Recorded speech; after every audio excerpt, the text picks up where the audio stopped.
Olá, começando agora mais uma live do projeto Lives Cervejeiras em Mares Nordestinos. Esperar o pessoal começar a entrar, esperar o Adriano aparecer. Eu sou a Carol Ziles, falo de Fortaleza, no Ceará. Bem-vindos, olá, tudo bom, Adriano? E aí, Tudo certo? Bem-vindo, obrigada por ter aceitado participar do nosso projetinho aqui. super tranquilo aqui participar, ajudar aí a cena cervejeira do Nordeste, contar um Isso pouquinho dos aí. nordestinos. É isso aí, vamos dar visibilidade para o trabalho da gente aqui, né, Adriano? Então, só para, da gente começar, falar para as pessoas, quem quiser fazer perguntas, só fazer aqui pelos comentários. Se eu passar batido, pode fazer de novo, não tem problema. Essas lives cervejeiras em mares nordestinos está acontecendo num projeto que é a realização da Confradelas, que é uma confraria feminina aqui de Fortaleza, da qual eu faço parte. Era pra gente ter tido o congresso Mergulho na Cerveja agora em comecinho de maio, mas precisamos adiar, né, botar para frente, não temos uma data ainda. E daí, para não ficar sem fazer nada, a gente resolveu fazer essas lives. Essa é a terceira semana das lives, semana que vem é a última, porque a gente vai voltar aí para as nossas vidas. Eu volto para a obra da cervejaria já na semana que vem. Então, é isso. Bem-vindo, Adriano. Conta um pouquinho pra gente da sua história, como tudo começou, como é que você descobriu a cerveja, foi aqui, foi viajando, como é que foi? É, Se apresenta, né? O Adriano é de Natal, gente, de Natal, Rio Grande do Norte. valeu, pessoal. Eu sou Adriano, mas todo mundo me conhece como Bozo. É uma outra história para uma outra live. Fiquem à vontade, me encontrando na rua, Adriano ou Bozo, tanto faz. Eu sou um dos sócios da cervejaria RAF. Estou no meio da cerveja já há mais de década aí. Então, faço de tudo um pouco. Sommelier de cervejas, cervejeiro caseiro, jurado de concurso, diretor da Bracerva. Puta, já fiz um bocado de coisa. Eu acho que é mais por aí. E eu tive, eu acho que uma grande sorte, pelo menos eu encaro como uma sorte, foi há 16 anos atrás me deparar com esse mundo glorioso da cerveja. Eu tive o prazer de entrar dentro do Frangó, lá em São Paulo. O Frangó, para quem, assim, início dos anos 2000 era a meca da cerveja no Brasil, né? Então, em 2004, eu entrei dentro do Frangó, um bar aparentemente normal, com cadeirinha de plástico de grande cervejaria. E aí você ia descendo uma escada, um sótão atrás de outro, até chegar num mundo completamente diferente. Eu me lembro que na época eu recebi uma cartinha assim, em frente e verso de petisco e uma bíblia de cerveja. Assim, eram mais de 50 em 2004. E eu não entendia aquilo. E os caras estavam engatando o barril de Erdinger. Então, pô, aquela apresentação do copo de Weizen, aquele copo de 500 ml com todo aquele charme de servir, aquilo tudo. Então, naquele momento, foi crucial. E a partir dali, tudo que eu vi, uma cerveja diferente no supermercado, eu comecei a comprar. E aí eu viajava muito na época e toda cidade que eu ia, eu entrava no supermercado e ia atrás de cerveja. Aí comecei até quando eu descobri que podia fazer minha cerveja em casa. Aí o negócio saiu de mão. Aí eu É surpreendente quando a gente descobre, né? Porque é uma coisa tão. Ninguém supõe que consegue fazer cerveja em casa. Quando a gente descobre, é meio louco, né? assim, eu já tenho alguns anos, eu tenho quase uma década de home brewing, assim, de estudo de cerveja mais, porque como naquela época era muito ruim, não tinha informação, não tinha nada em Google, como hoje você faz qualquer coisa tem no Google. Mas naquela época não tinha, né? Não tinha fórum cervejeiro, não tinha nada. Eu participei daquele primeiro grupo de Orkut, né? Cerveja artesanal. Aquilo foi que mudou tudo no Brasil. Então eu me lembro de tentar as coisas na internet, não achava, então eu catava com informação com um, com o outro. E eu passei 2 anos para fazer minha primeira cerveja. Uau! Foi. Mas daí pra cá, várias etapas. Mas você conseguiu comprar seu equipamento no Brasil? Como é que era para conseguir? Não, adaptações, né? Fura a panela, bota aqui, bota ali. Tudo adaptação. E naquela época tinha 2 lojas, né? Que era a Turma, que hoje é Art Brew, de Campinas. Naquela época, acho que muita gente conhecia como Cervejacas, a Turma. E que o Alfonso Landini mesmo tinha um grupo que ele distribuía coisa. E tinha a WE. E a WE eu comecei a comprar algumas coisas, né? Refratômetro, uns besteira que o outro eu comprei na WE. E iniciei. Moedor de rolo, fazia 50 litros e sempre tinha umas cervejas extremas. E, ó, Qual foi sua primeira cerveja? Já perguntaram aqui qual foi sua primeira cerveja. já botaram aí, garrafa de Dory. Ó, essa história é interessante, porque a primeira cerveja, Conta. a gente era tudo tão fresco na época que a gente não tinha ideia do que estava fazendo, realmente. Então, para você ter ideia, eu fermentei e maturei a cerveja na garrafa. Então, ela ficou com os 3 dedos de borra, assim, pra você ter ideia. Ia ser uma vaca. E eu só tinha 1 quilo de trigo para 5 de Pilsen. Então, assim, era tudo... assim, a gente não tinha muita informação. Não tinha hoje que você cata qualquer receita, né? Receita clonipia de qualquer cerveja que você encontra. Mas naquela época não, era diferente. Então a gente moía em moinho de rolo, a gente fazia todos os processos errados até eu descobrir que tinha que classificar para depois botar na garrafa. Aí foram as duas levas. Eu não sei se a segunda leva eu já fiz ao contrário. Mas eu me lembro que a primeira, assim, eu maturei dentro da garrafa. Então ela tinha assim, uma placa de borra, assim. Tudo dentro Caramba! da garrafa. E eu não sei como aquele não explodiu. A fermentação foi bem feita. Isso foi. Aí falaram isso da questão da Dory. A gente pegou todas as garrafas de litrão de refrigerante antigo. Mirinda, Suquita, Dory. Dory é um refrigerante que tem aqui, tá? No Rio Grande do Norte. E todas esses refrigerantes bem assim, que não existem mais, a gente tem uma foto que é bem legal com todas essas garrafas de 1 litro de refrigerante antigo. Essa ficou bem marcante. A galera daqui de Natal sempre lembra disso. E daí você começou a fazer e não parou mais. Aí na época, assim, não existia a serva, né? Então a gente, Uhum.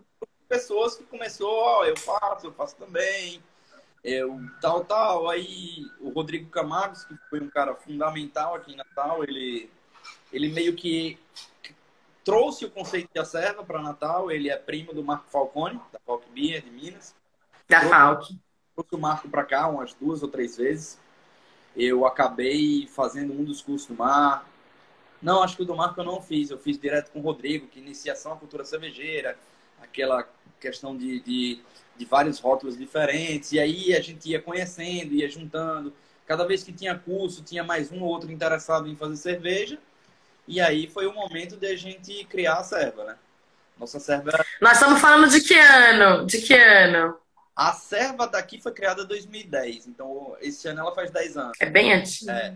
Uau! Então, assim, com a questão da serva daqui, foi bem legal, porque a gente acabou tendo a oportunidade de fazer, digamos, iniciar outras acervas, né? Um do caso daí, de Fortaleza, aquele dia mágico, lá no Eita Bia.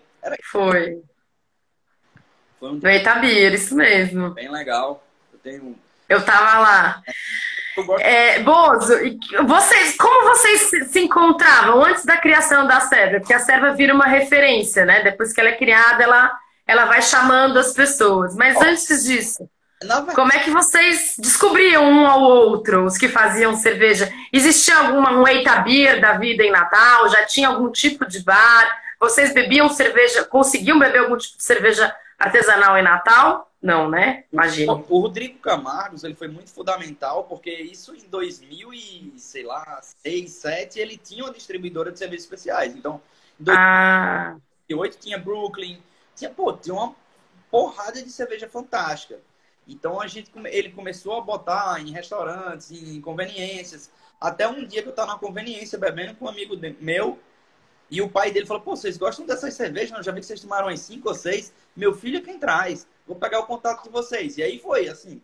Aí depois a gente soube de um que tava fazendo cerveja. Aí liga, ó, você faz cerveja? Eu faço. Não é que eu tô querendo fazer também. E aí foi. Juntando, assim, um pouquinho, até que esse núcleo aí dos 6, a gente fez, ó, e aí, que tal? Vamos fundar a Serva, o conceito é esse, assim, assim, assado. E aí começou um fórum de e-mails. E aí reuniões presenciais, quinzenais, até bater o que é hoje. Vocês estão com quantos membros associados hoje na Serva? Olha, eu não sei te precisar, porque eu não estou mais em diretoria, eu já Tá. saí, né? Eu, assim, nós fomos 10 fundadores. Eu acho que dos fundadores, eu acho que só uns 2 ou 3 que fazem parte da Serva. Eu sou um deles. Então, assim, muita gente acabou, tipo, eu cansei, ou tipo, quero dar um tempo. Mas, assim, eu ainda tô na Serva, sou bem ligado com os meninos, mas confesso que não sei dizer. Ah, acho que não chega a 200, não.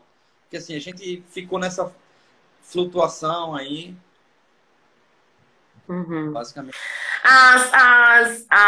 Adriana, a gente daqui a pouco conta a história da criação da sede no Ceará. Foi linda mesmo.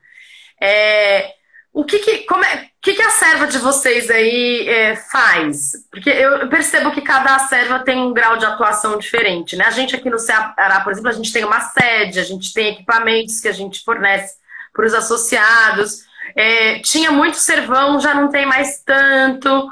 Como é que essa cena cervejeira se desenvolve pela serva aí em Natal? Aqui, na verdade, a coisa mudou um pouco, né? Depois de chegar tanta cervejaria, aí a serva meio que deu uma esfriada. Ela deu uma esfriada, mas assim, o pessoal ainda se encontra muito. A gente tem a sede lá, né? A sede é bem equipada. Tem diversas, você faz de 20 litros até 100, equipamento de inox, dois kits de braçagem, câmara fria. Então, eles são bem equipados, tá? É um negócio bem, bem legal. Tem uma sede, né? Então, o pessoal quer marcar tipo de churrasco a fazer cerveja, tem um espaço. Nesse momento, com pandemia, tá fechada já desde junho, desde de março, mas a sede tá lá, né? Então, tem cerveja maturando lá até hoje. E como é que foi essa transição, então, de cervejeiro caseiro, Isso. membro ativo da serva, para um cervejeiro profissional? Você tem uma outra profissão? Tá. Você largou essa profissão ou ainda exerce? Como é que foi essa transição, Bozo? Três sócios na RAF e todos três temos as profissões paralelas, né? E aí, assim, nós nenhum temos... Raul se dedicou intensamente à cervejaria no início e agora ele voltou para a profissão dele principal, mas a gente não tem foco exclusivo de cervejaria. Aqui em Natal é pequena, todas as cervejarias são bem pequenas mesmo, então assim, a gente nem tem um volume muito grande para ter uma dedicação exclusiva ainda, né? Eu, particularmente, como eu sou profissional liberal, sou dentista, eu não quero deixar minha profissão. Eu sou um dos únicos, eu acho, dos sócios que não quero deixar. Eu consigo, né, conciliar. Mas os meninos conseguiriam viver exclusivamente de cerveja por coração, tranquilo. Não que eu não goste da cerveja a esse ponto, mas é porque eu também gosto da minha profissão. Tá certo. Estão perguntando aqui, como a gente se conheceu ou... Bom, eu conheço o Bozo acho que a primeira vez que a gente se viu foi no Eita Beer, 2013, né? Em que... 13? Oi? 13. Acho que foi 2013. Teve uma reunião aqui em Fortaleza, só para dar um resumo rápido. A gente já tinha um grupo que se reunia também de cervejeiros caseiros. Existia esse bar chamado Eita Beer, que vendia cervejas especiais, ele era especializado.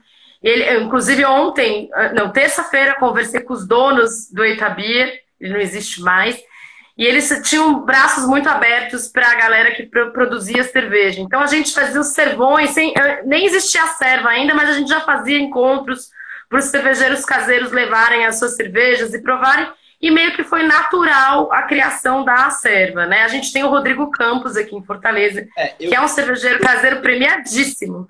E daí, nesse dia, só para terminar, a gente teve o apadrinhamento da Acerva do pessoal de Natal. Veio uma galera pra cá, foi muito especial, foi muito bonito. Teve uma abraçagem coletiva e foi a primeira, na verdade, foi a primeira reunião sobre a Acerva. Ainda não foi a abertura, mas foi a primeira reunião para discutir a abertura. Conta o teu ponto de vista aí, Adriano, como é que foi vir para cá? Na verdade, o que a gente foi fazer foi burocracia, né?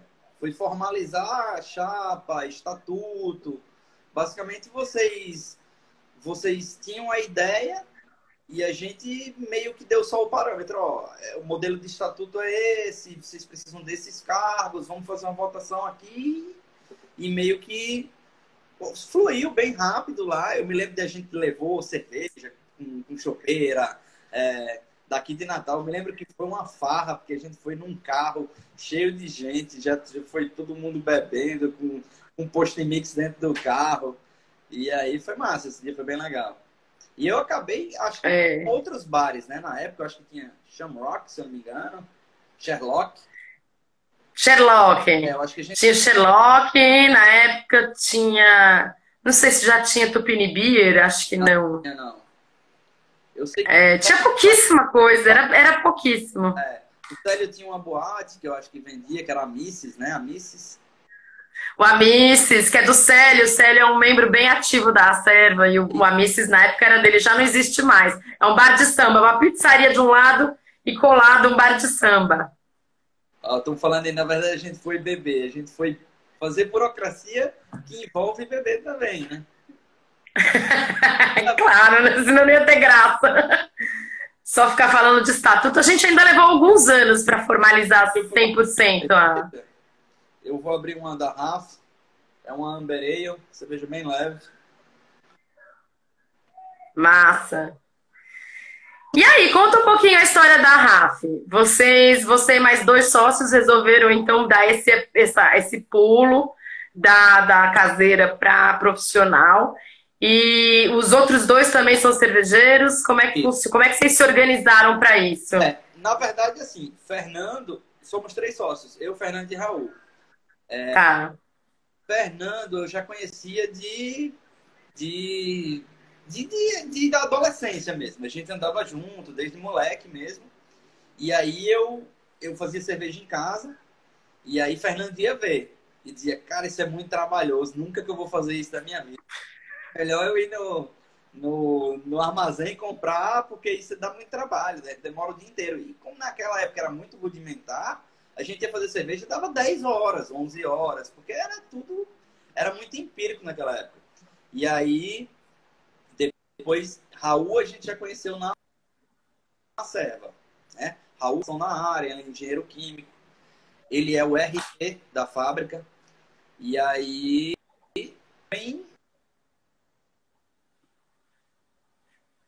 Ih, travou um pouquinho. Voltou. Opa. Voltou, né?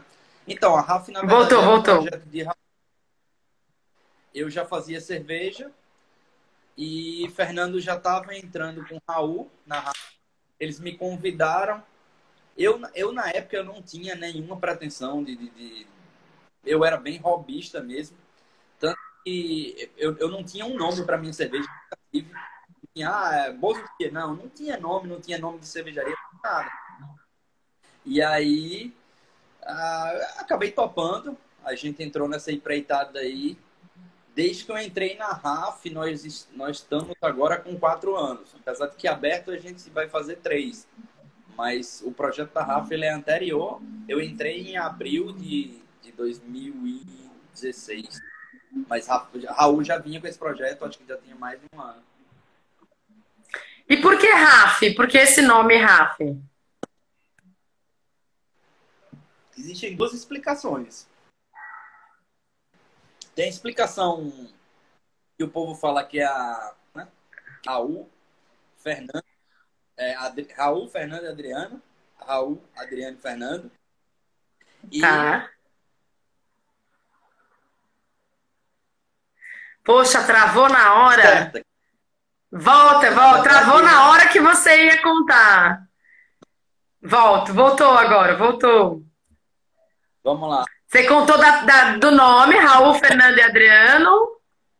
Travou de novo. Isso. Ixi.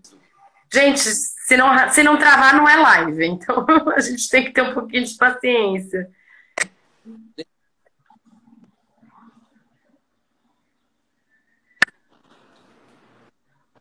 Ah, o Fernando, enquanto Um pouco melhor. enquanto o Bozo se ajeita, ó, o Fernando aí tá dizendo que depois dele cedeu, começou a fazer cerveja também, né, Fernando? Melhor. Tá, vamos lá. Então, e teve a outra explicação, né, que é a correta, que na Hum. verdade é uma palavra bem antiga, que se chama aquele que aconselha o lobo. Então, justamente por isso é que toda marca, né, a marca é um lobo, tudo é focado no lobo, né, o Covil, a Alcateia. Então, esse conceito de lobo vem de Raf, que na verdade é uma palavra antiga que significava aquele que aconselha o lobo. Basicamente isso. Massa. Interessante. E como é que foi a decisão estratégica de definir os primeiros rótulos que vocês iam fazer? Vocês entraram no mercado vendendo que cervejas e por quê? Na verdade, a gente tinha, tipo assim, a nossa ideia base partiu da paleta de cores, né? Então, ó, eu preciso de uma cerveja clara, eu preciso de uma cerveja mais alaranjada, eu preciso de uma cerveja avermelhada, eu preciso de uma cerveja escura. Então, dentre essa paleta de cores, o que é que a gente vai ter? Ah, qual vai ser a clara? Pô, vamos criar o conceito em cima de uma cerveja clara que seja refrescante para o clima de Natal. Por que não uma Witbier? Uma cerveja que combina muito com o clima da gente. Definimos a nossa clara, seria uma Witbier. Ah, precisamos de uma IPA, precisamos de uma IPA. Então, beleza, a IPA está ali no meio termo. Ah, precisamos de uma cerveja mais avermelhada e tal. Por que não a Amber Ale? Essa Amber Ale que eu estou tomando. Lembro que, tipo assim, a gente não queria fazer algo muito comum. Então, a gente fez Irish Extra, que é um estilo bem legal. Eu particularmente gosto. O Raul, que deu a ideia, ó, se eu não me engano, ele tinha voltado, dei pela Irlanda, tomei umas ou outras. Foi basicamente isso. E hoje, vocês continuam produzindo todas essas cervejas? Ampliaram a carta, não ampliaram? Como é que tá? Como é que foi a evolução da escolha dos estilos? Acabou evoluindo bastante, né? A gente tem de Catarina Sour, a gente tem a Galega do Alecrim, que é a Cream Ale, que é a cerveja hoje da gente que mais vende, que caiu por um acaso, assim, Uau! paraquedas. Ela nem ia ser feita. Foi um teste de equipamento, né? O equipamento da gente precisava ser testado, a gente não queria testar com a IPA e perder, era caro. Pô, vamos fazer uma cerveja mais leve, uma cerveja mais barata, para que a gente teste o equipamento, e a cerveja foi ficando e foi ficando boa e aquele negócio. E ela não tinha nome, né? Chamava de cervejinha. Pô, a cervejinha tá legal, essa cervejinha é legal, essa cervejinha é muito massa. Até que um parceiro nosso precisou de uma cerveja barata e vendável para ele fazer uma ação. E aí ele falou, ó, eu quero essa cerveja. Não, calma, essa cerveja a gente não tem nem registro, não tem nada. Não, mas eu quero essa cerveja é essa cerveja que eu preciso. A gente correu, tirou o registro dela. Aqui em Natal tudo é bem rápido, o mapa é bem... Assim, é o mestre cervejeiro, tá? Então ele... E cabe 10 pessoas sentadas lá, ele vendeu um barril assim, numa noite. Aí no outro dia, ó, quero mais. Uau! E aí, vendeu. E aí outro ponto de venda falou, pô, que cerveja é essa que sai numa noite? E aí a gente teve que entrar com ela no portfólio. E aí ela virou o carro-chefe, que a gente bastante. Que massa! Vocês estão com quanto de capacidade produtiva lá? De tancagem? Nós temos a adega para 11 mil litros. Basicamente 11 Tá. mil litros.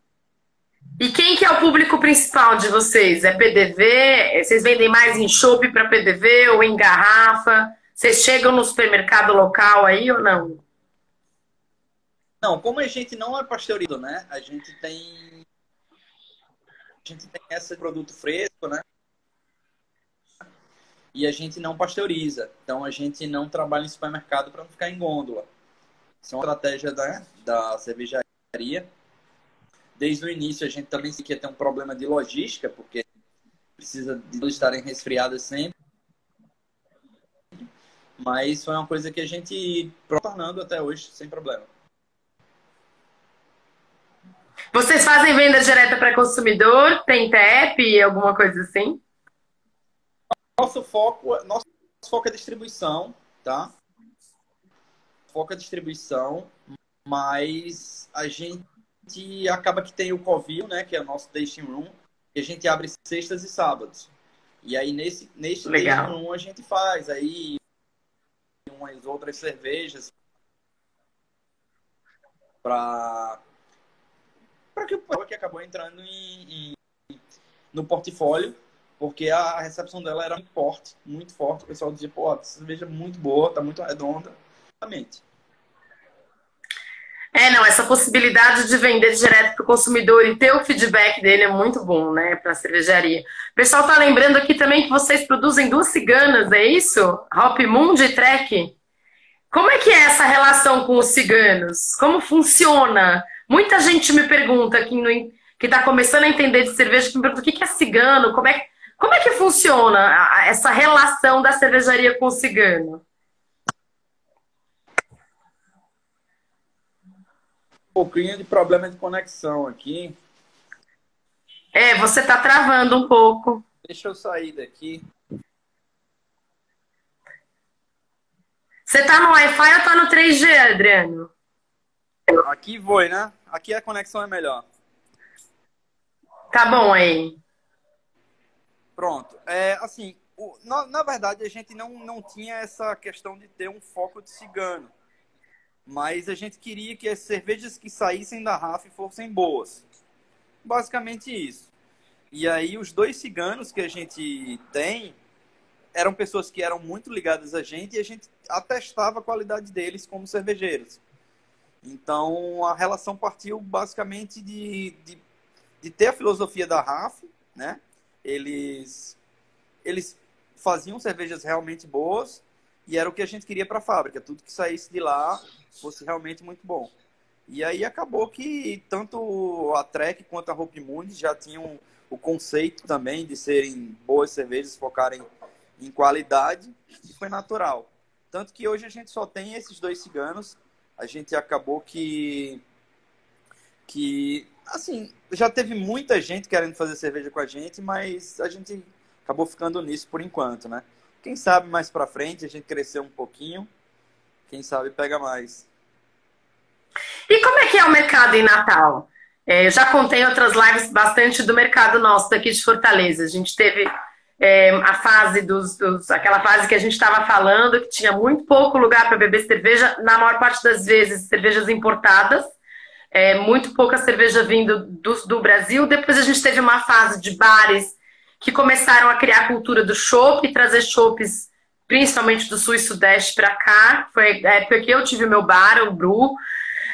Depois teve agora nós estamos numa outra fase que está muito focada em micro cervejarias e brewpubs, principalmente brewpubs. E o mercado cresceu bastante. A gente está com acho que mais de 12 pontos de produção de cerveja, de venda de chopp especializados. Como é que foi essa evolução aí em Natal? Aqui, assim, a gente era uma cidade muito focada no homebrewing. Então, a gente tinha muito homebrewers, mas a gente não tinha cervejaria. E aí começou a evoluir primeiro para os bares. A gente apareceu um ou outro bar que começou a trabalhar com cerveja. E aí, assim, foi aquele início da serva também.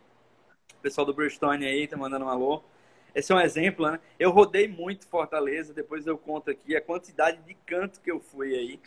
Mas voltando, começou com pequenos bares, e aí veio a questão de bares especializados que foram chegando com torneiras, e aí o negócio foi aumentando até chegarem às cervejarias. Hoje a gente, se eu não me engano, a gente tem 20 plantas já. Acho que 20. Uau! Mas todas muito pequenas. Todas muito pequenas. Mas cervejaria, mas tem bastante brew pub aí também ou normalmente é só cervejaria mesmo? Tem, na verdade, hoje, assim, a grande maioria é foco direto. Foco direto. Tá, venda direta para o consumidor. Porque não adianta você ter um monte de cervejaria e não ter, essas cervejarias não terem ponto de venda para desovar o estoque, né? Até É porque difícil quando. pouco, né? Faz muito. Uhum, Então, tipo, não tem, às vezes, até nem compensa fazer distribuição. Tirar sim, vende direto. isso. E vocês têm planos de expandir de Natal para outros estados do Nordeste? Ou a foco é mesmo ser local? Vocês chegam no interior do Rio Grande do Norte? Existe alguma coisa cervejeira acontecendo no interior do Rio Grande do Norte? Tem. Quais são os planos de expansão aí de vocês? E Na do verdade, interior? a gente focou, teve um foco bem regional mesmo, né? A gente não é um brew pub, mas a gente tem um raio bem limitado. A gente tem aquela venda esporádica ali, pô, já fomos para Porto Alegre, Santa Catarina, Paraná, mas é algo bem pontual, né? É algo bem específico, não é o foco da cervejaria, pelo menos não agora. Mas a gente tem um foco bem regional mesmo, e que na verdade nesse tempo foi o que mais deixou a gente feliz, né? Porque nossa marca ela é muito associada com o pessoal daqui mesmo. Tanto do Rio Grande do Norte, mas como Natal mesmo. Então, isso foi muito positivo para a gente, porque nesse momento de pandemia, a galera aderiu muito. A gente lançou o delivery e a gente vê que as pessoas têm apego à marca, né? Não querem deixar que a gente passe por dificuldade e tal. Todo mundo preocupado em ajudar a gente. Então, isso foi muito positivo para a gente perceber o quanto esse trabalho, né, feito pensando para o pessoal bem local mesmo, tem surtido efeito para a gente. Eu ia perguntar justamente agora isso. Como é que vocês estão lidando com a pandemia? Como é que outras cervejarias daí estão lidando? Delivery generalizado, que nem nos outros lugares, direto para o consumidor? Ou vocês, alguma outra estratégia? Vocês estão fazendo delivery em pet, de chopp ou só garrafa? Na verdade, a gente sempre teve, né? A gente sempre teve o Growler, sempre teve pet, desde o início mesmo, que a gente iniciou em 2017. Então, era uma coisa que era... Mas to go, né? A pessoa vai, pega e leva. Ou você já tinha um sistema de entrega? Não. Não. Só takeaway mesmo. E aí aconteceu de a gente migrar agora. E, na verdade, é uma particularidade que eu acho que é de Natal. A cultura do Growler estava bem difundida. Eu acho que estava muito mais difundida do que a noção. E aí acabou que, tipo assim, todas as cervejarias, as pequenas, estão sobrevivendo direito, estão com sistema de takeaway, estão fazendo entrega. E tá todo mundo, assim, relativamente, né, tendo digamos, uma esperança que o mercado, nesse tempo, ele tá mostrando que é uma saída boa, né, que o pessoal aderiu e que, quando tudo isso normalizar, vai ser algo muito positivo para a gente. Você acha que esse esquema de delivery do Growler continua fortemente mesmo depois do fim da quarentena? Olha, para você ver, não tem, eu acho que hoje são poucas conveniências que vendem bebidas especiais que não tem uma chopeira com contrapressão. Aqui em Natal, pelo menos. Lojas de conveniência? Lojas Uau! fazendo growler, muito. Então, Que assim, legal, a gente não sabia. Todo mundo fazendo. Então, assim, tanto os brew pubs, como as cervejarias, como as conveniências, tá todo mundo, o growler difundiu assim de uma forma muito boa, muito boa. Isso fica muito positivo. Aliás, é uma percepção que eu tenho muito do Nordeste, sabe? Não sei se você concorda comigo, Bozo, mas eu vejo em São Paulo, eu vou muito para lá, para São Paulo, para o Rio Grande do Sul, vou muito para o Rio. Eu vejo bem menos essa cultura do growler do que eu vejo aqui no Nordeste. Você tem essa percepção também? Olha, não sei, mas eu acho que realmente, assim, se você pensar para o lado do Sudeste, o pessoal é mais de imbar mesmo. Eu acho que sim, mas eu não sei se é uma particularidade do Nordeste. Mas assim, aqui em Natal nos surpreendeu. A gente não imaginava que estivesse tão difundido. Aí em Fortaleza, Uhum. bem forte. Eu tenho amigos de Fortaleza que todo dia na pandemia estão postando fotos de growler das cervejarias daí. Eu sempre tenho acompanhado. Não, todas, absolutamente todas trabalham com growler. E eu acho que tem muito a ver com as 5 elementos, porque foi a primeira cervejaria que de fato é, enfim, dedicada à cervejaria artesanal aqui, e eles implementaram a festa de inauguração das 5 elementos era um Growler Fest. Eles vendiam o Growler e a galera enchia os Growlers. Então acho que ficou muito forte essa coisa do Growler, porque foi como a cerveja começou a entrar aqui em Fortaleza, a cerveja local. Eu acho interessante, é uma coisa que me faz pensar, assim, às vezes eu vou para São Paulo, quase nenhuma amiga minha tem growler, ou se tem é de decoração, sabe? A gente que não, a gente usa growler. É, não, aqui é bem. Pegou. Pegou. É. Como é que você tem alguma reflexão a respeito de growler pet? Eu tenho ouvido muita reclamação do fato dele não ser muito ecológico. Agora na pandemia a galera o pessoal falando aqui, eu comprei uns 20 growlers já na pandemia. Eu tenho um quarto aqui que é só já dá para quase construir uma casa de growler pet. Você sabe de alguma iniciativa, alguma coisa que tem por aí para lidar com esse pet todo?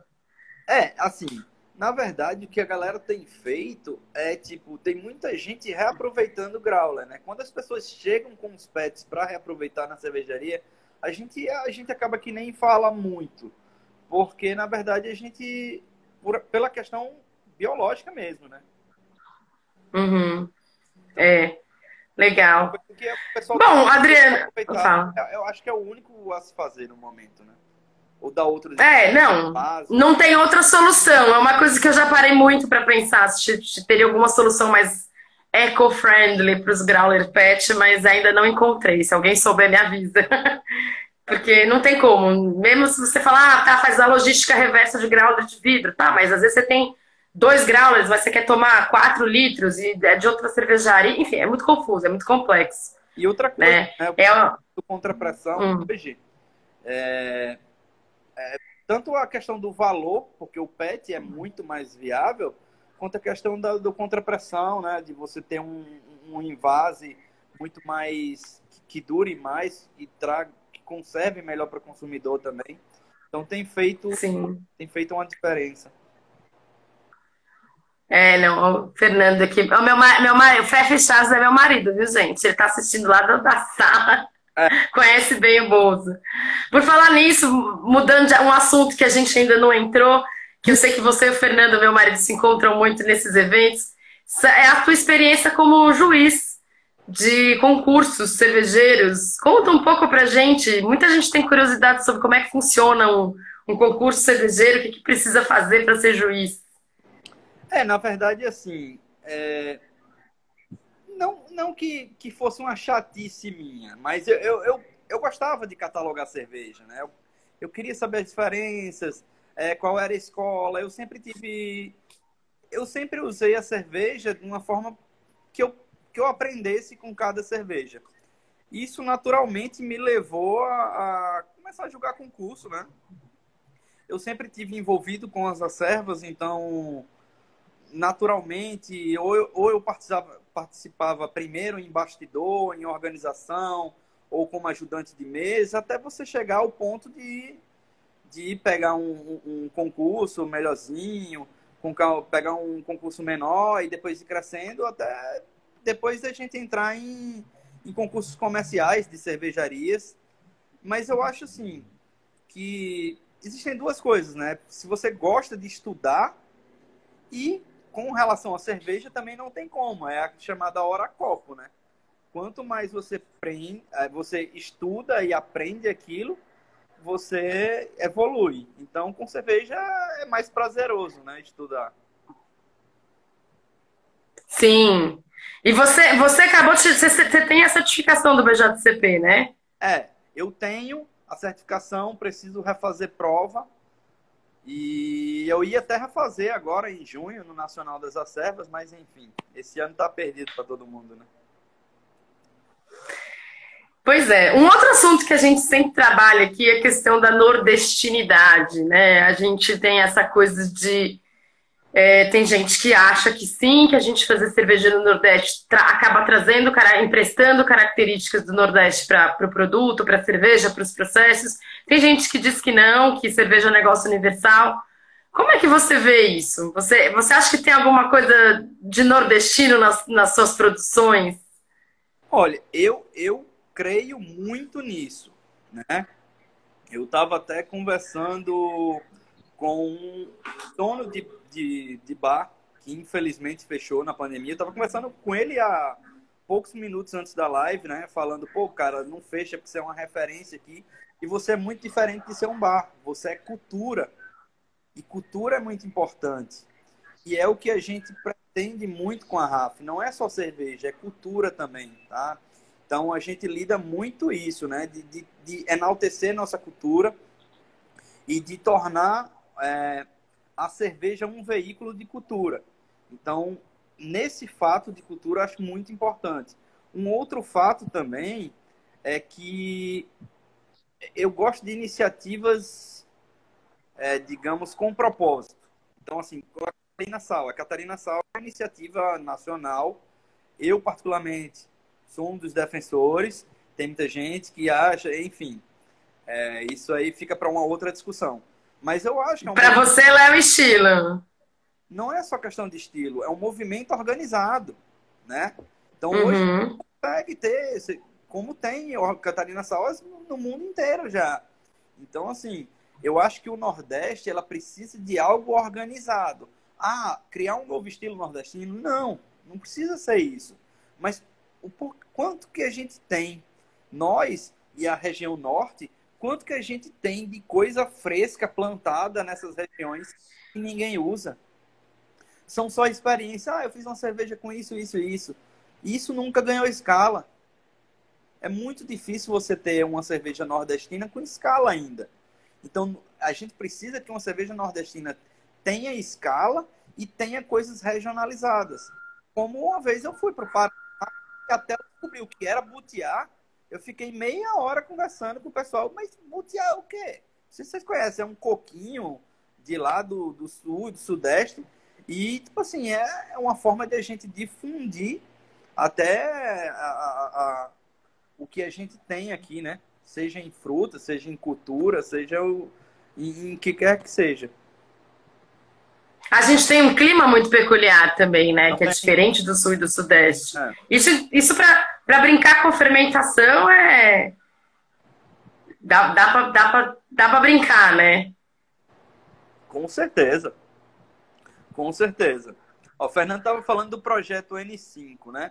A gente Conta um pouquinho pra gente desse tinha um projeto. projeto que era Nordeste 5, porque eram 5 cervejarias de nordestinas.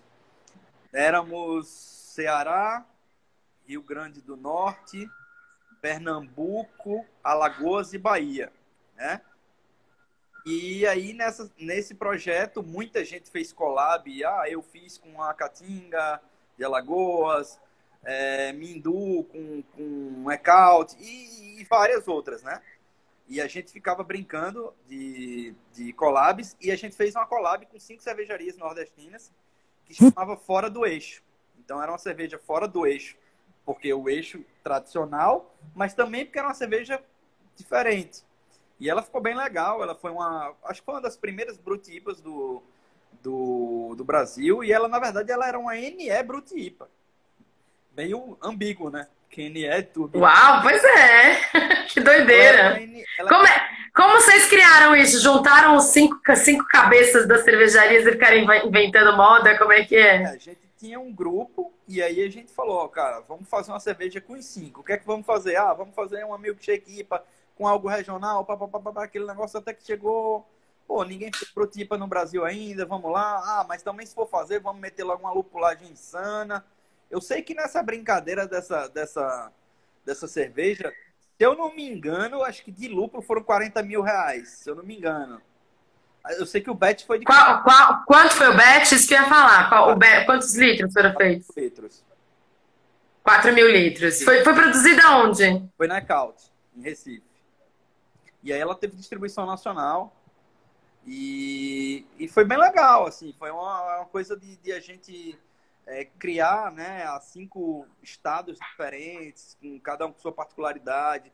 Foi um negócio bem colaborativo mesmo, bem colaborativo. Tanto que, assim, cada cervejaria se abriu mesmo uma com a outra, só, esses aqui são meus clientes, esses aqui são meus clientes. Então, tipo assim, foi bem camaradagem, foi uma coisa que a gente já fez muita collab, mas camaradagem de todo mundo tá ali aberto, sem ter o lado só comercial do negócio, sabe? Então, eu me Sim, lembro que foi em sim. época de Copa e a gente ia pra abraçagem e a gente assistia jogo, tomava cerveja, fazia cerveja. Foi bem legal. E não tem projetos para novos N5, N6, N7? Nordeste tem 9 estados, hein? Dá para Então, brincar aí com isso. eu sei que a Debron, de Recife, estava querendo fazer um projeto com todos os estados. A gente até chegou a montar grupo, tem lá gente de todos os estados do Nordeste, acabou que isso não evoluiu. Ficou faltando uma coisinha ali, uma coisinha aqui e tal, e meio que tá parado. Mas quem sabe aí pós-pandemia, acho que é interessante. E eu acho que mais Sim, iniciativas, né? Mais iniciativas dos nordestinos que possam também sair do mercado. Nós somos uma cervejaria bem regional, como eu falei, mas essas iniciativas são legais para que a gente mostre que a cerveja daqui também tem qualidade. E acho que hoje já sim. que, que um consenso, né? O pessoal já não tem mais isso de sei lá, porque aqui é melhor. Eu acho que hoje não tem mais. Pelo menos eu não sinto, né? Eu não sinto essa coisa do aqui é melhor, mas eu sinto uma certa falta de um desinteresse de saber o que está acontecendo fora do eixo, sabe? Olha, eu acho que tem tanta opção, acho, hoje também. E uma questão também É, que o preço é muito determinante, né? Nós temos uma situação caótica do transporte rodoviário brasileiro, ela dificulta muito questão de logística, em questão de preço. Então, para você chegar com uma cerveja atrativa também para o eixo, é. às vezes fica um pouco difícil. Eu falo, pô, tem tanta opção aqui, porque será que vale a pena? Eu não sei que seja desinteresse. Claro que tem E aquela parte. acho que depende. Não, você tem razão, né? Não tem como você ter interesse se o produto nem chega em você. E quando chega, por exemplo, a gente tem aqui a Bold Brewing, do Rodrigo Campos, e a Cinco Elementos, que são cervejarias super queridas pelo pessoal do Sul, do Claro, Sudeste. claro. Quando chega, e se o produto é bom e ele chega, não tem problema nenhum da galera aceitar, né? É que eu acho que os nossos produtos, em geral, não chegam lá, né? Daí fica difícil Verdade, mesmo. verdade. É, Bozo, nós estamos nos últimos 10 minutos da live. Alguém me perguntou aqui se pode fazer perguntas. Deve fazer perguntas. Quem quiser, faça agora, que a gente está nos últimos minutos aí da live. Podem fazer as perguntas que quiserem para gente conversar aqui. Tem, ó, aqui, ó, 304 soluções. Como vai ser o mercado de chopp após a pandemia? Isso tudo vai passar e voltar ao normal. A gente já conversou sobre isso, na verdade, né? Não sei se você que está perguntando estava aqui desde o começo. Você tem mais alguma coisa para agregar à questão pandemia e pós-pandemia, pós-apocalipse? Você já tem data para voltar? Aí, a gente descobriu hoje como é que vai ser Não, o processo de volta. ainda não. Aqui no Rio Grande do Norte ainda não. Sei que alguns estados já estão com uns planos, né? Aqui É. ainda não. Porque, na verdade, a gente teve uma pandemia muito retrasada, né? Nós tínhamos um Hum, estado que estávamos bem contidos. E agora é que o negócio está extrapolando. Então, acho que aqui ainda demora um pouquinho. A gente fez uma quarentena no começo muito bem feita, mas aí, assim, naturalmente, as pessoas foram cansando e o nível agora de contágio está um pouco maior. certo. E, assim, Vocês da RAF continuam firmes e fortes é, pós-quarentena. a gente acabou que a gente deu férias, assim, para alguns funcionários, a gente aproveitou, mas não, não aquele ponto de venda normal, mas acabou que os pedidos foram ficando regulares e agora tem ficado mais Deu para forte. equilibrar. O pessoal de conveniência, né, deu muito, porque aqui realmente é forte essa parte de conveniência com cerveja. Então, assim, conveniências pedindo muito, muito, muito. porque estavam basicamente concentrados nelas, né? Sim, é essa coisa, o cara vai, pega e vai embora, né? Não tem muito risco. Não tem muito. Como as cervejarias daqui, nenhuma, assim, praticamente nenhuma estão em supermercado, o grande foco mesmo do consumidor era ou delivery ou conveniência. Que as conveniências também fazem delivery. Então, assim, foi bem forte para elas. Foi bem forte. E que acabou Legal. pago, né, para as cervejarias. Sim. Não, de todo mundo com quem eu conversei até agora, você é o que me parece mais tranquilo com com a quarentena, né? Na Acho que vocês verdade, conseguiram aí. eu tenho que dar o Hum, crédito a Fernando também. Por quê? Fernando cuida da nossa parte financeira. E se tinha alguma pessoa mais precavida nesse planeta, eu acho que era Fernando. Então, assim, como a cervejaria pra gente ainda é um reinvestimento, a gente não tira dinheiro, então nós ficamos fazendo caixa, caixa, caixa, caixa, caixa. E ele sempre mantém um caixa para dizer, ó, preciso de caixa para 3 meses. Porque se der alguma coisa muito maluca, a gente tem caixa para 3 meses. E aí, tipo, quando deu a pandemia, tipo, a gente olhava para eles e dizia, pô, bicho, é complicado, né? Porque toda a insistência aconteceu a coisa maluca, né? toda a insistência da parte financeira se fez valer agora, porque a gente conseguiu passar mais tranquilo do que a gente imaginava, né? A gente conseguia aí passar uns 2 meses a zero mesmo, mas a gente nem precisou, né? Não precisou. Que ótimo. Que coisa boa. É uma coisa que eu estava conversando, não lembro exatamente com quem agora, da dificuldade que as cervejarias têm de ter uma profissionalização interna, né? Normalmente as cervejarias são feitas por cervejeiros, pessoas que tinham isso como hobby, curtem, constroem a cervejaria e depois elas têm um perrengue brabo para conseguir administrar, entender tributação, imposto, dificuldades logísticas, financeiro e tudo mais. É uma coisa que a gente vê muito. Vocês conseguiram distribuir os conhecimentos aí tranquilo? Ou vocês ainda têm dificuldades com a profissionalização? Vocês estão com quantos funcionários mais ou menos hoje na RAF?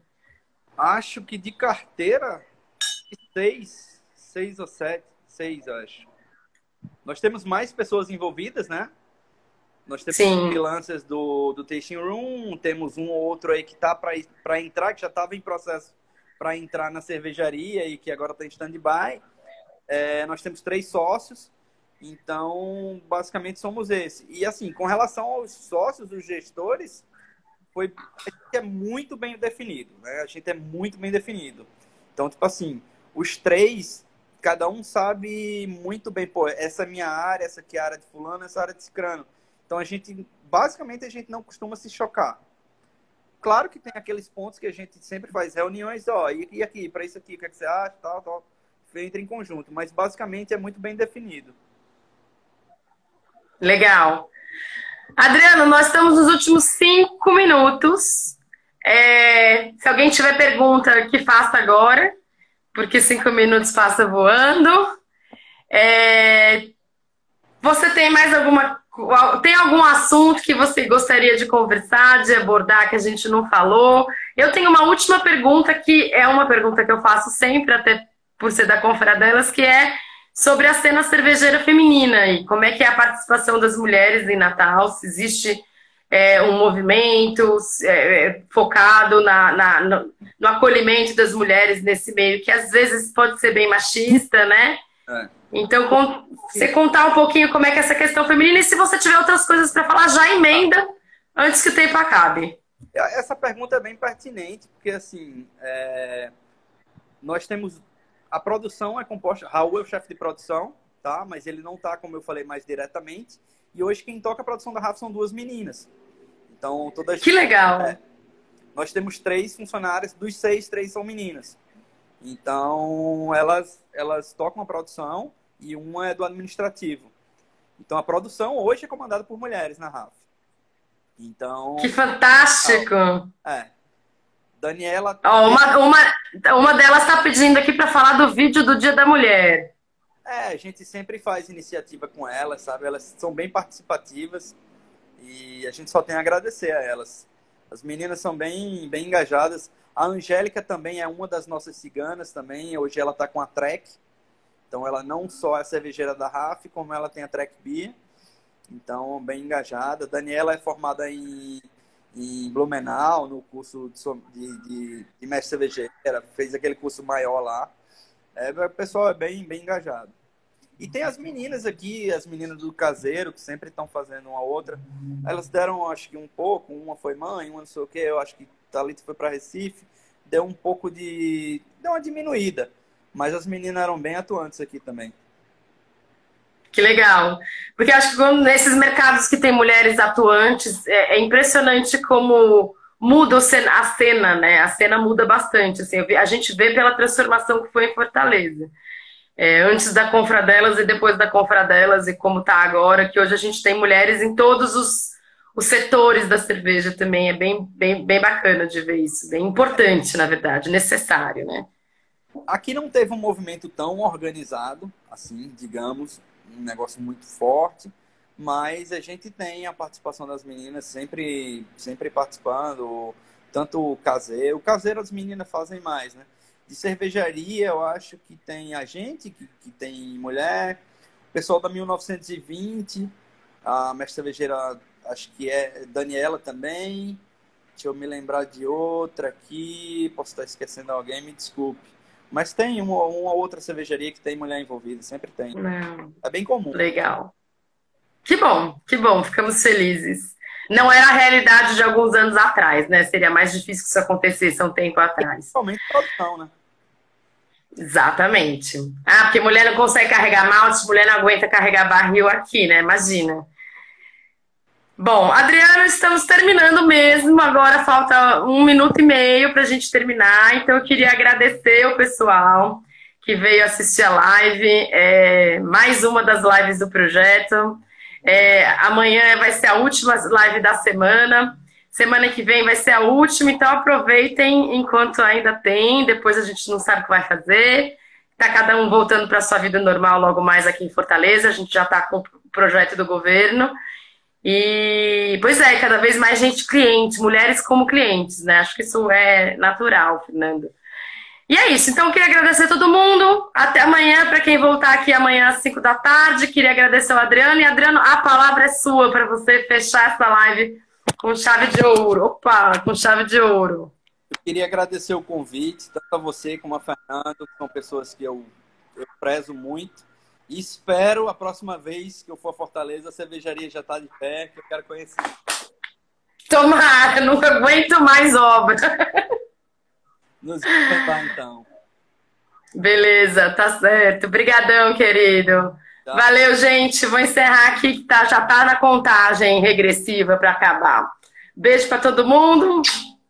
Até. Até a próxima. Até a próxima.